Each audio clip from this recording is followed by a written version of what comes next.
क्या विपक्ष स्वीकार करेगा राहुल गांधी को? राजीव, मुझे लगता है कि अब क्या लगाने की आवश्यकता है नहीं, स्वीकार्यता राहुल गांधी की हो चुकी है। तो राहुल, जब लालू प्रसाद यादव ने कहा कि आप दूल्हा बन जाइए, तो वो सिर्फ दूल्हा बनने की बात नहीं थी, वो बाकायदा विपक्ष का नेतृत्व करने का एक तरीके से आह्वान था। और लालू यादव ने जब कोई बात कही तो जाहिर सी बात है कि लालू यादव की हर बात पॉलिटिकल होती है, वो चाहे व्यक्तिगत ही वाली क्यों ना की जाए। और चूंकि एक पॉलिटिकल कार्यक्रम में वो बात कही तो इसके उसके राजनीतिक अर्थ निश्चित तौर पे हैं। दूसरी बात यह है कि जिस तरीके से इस समय परिस्थितियां बन रही हैं और जिस तरीके से केंद्र सरकार के हमले हो रहे हैं क्षेत्रीय दलों के ऊपर, उसमें जाहिर सी बात है कि क्षेत्रीय दलों के सामने सबसे बड़ी चुनौती जो है स्वयं को बचाने की इस समय है। और ऐसे में उनको बचा कौन सकता है या वो बच कैसे सकते हैं? तो वो तभी बच सकते हैं कि जब लड़ाई के मोर्चे पर राहुल गांधी मौजूद हो। और राहुल गांधी इस लड़ाई के मोर्चे पर आगे मौजूद है। राहुल गांधी लड़ाई का नेतृत्व करने के लिए भी तैयार है बिना कहे हुए। तो मुझे लगता है कि एक औपचारिक जो प्रस्ताव है वो सिर्फ पास होना बाकी है कि राहुल गांधी जो है इस मोर्चे का एक तरीके से नेतृत्व करेंगे। अब राहुल गांधी के नेतृत्व करने का मतलब ये बिल्कुल नहीं है कि राहुल गांधी प्रधानमंत्री पद के जो उम्मीदवार घोषित हो गए। अभी प्रधानमंत्री बनने की कोई बात ही नहीं। अभी तो इस सरकार के खिलाफ एक मजबूत मोर्चा बनने, उस मोर्चे के नेतृत्व का सवाल है कि उस मोर्चे का नेतृत्व कौन करेगा और चुनाव तक जो है उसको कौन लीड करेगा। तो जाहिर सी बात है कि जो चुनाव को लीड करेगा, चुनाव के बाद परिस्थितियां जो हैं और कमान जो है वो उसी के हाथ में होगी जो इस लड़ाई का नेतृत्व करेगा। वो फिर बाद में तय होगा कौन प्रधानमंत्री बनता है, कौन प्रधानमंत्री नहीं बनता, किस तरीके से बनता है, क्या समीकरण बनते हैं, वो सब चीजें मुझे लगता है ये बात की होंगी। कोई इससे पहले शायद तय होगा भी नहीं कि कौन प्रधानमंत्री बनेगा।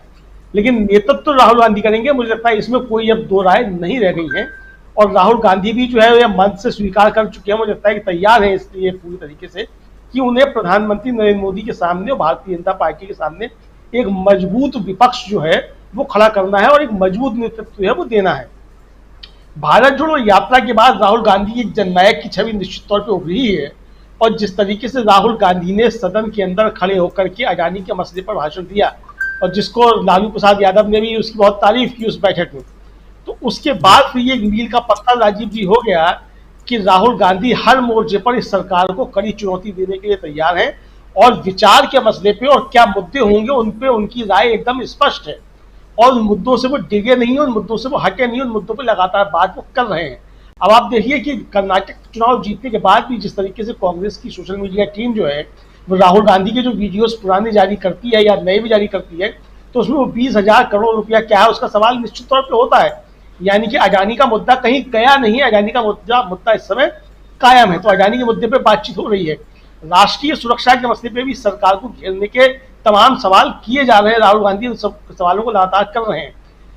रोजगार के मोर्चों को लेकर के जो इस सरकार की नीतियां हैं उन पर राहुल गांधी लगातार हमला कर रहे हैं और महंगाई को लेकर के भी राहुल गांधी लगातार हमला कर रहे हैं।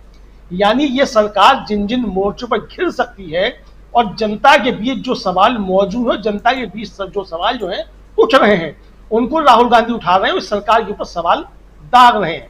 तो इससे ये सरकार जो है मुझे लगता है कि वो निश्चित तौर पे डगमाती है। और विपक्ष के सामने भी एक जो तस्वीर स्पष्ट रूप से सामने आती है कि किन मोर्चों पर जो है राहुल गांधी नेतृत्व करने के लिए तैयार है।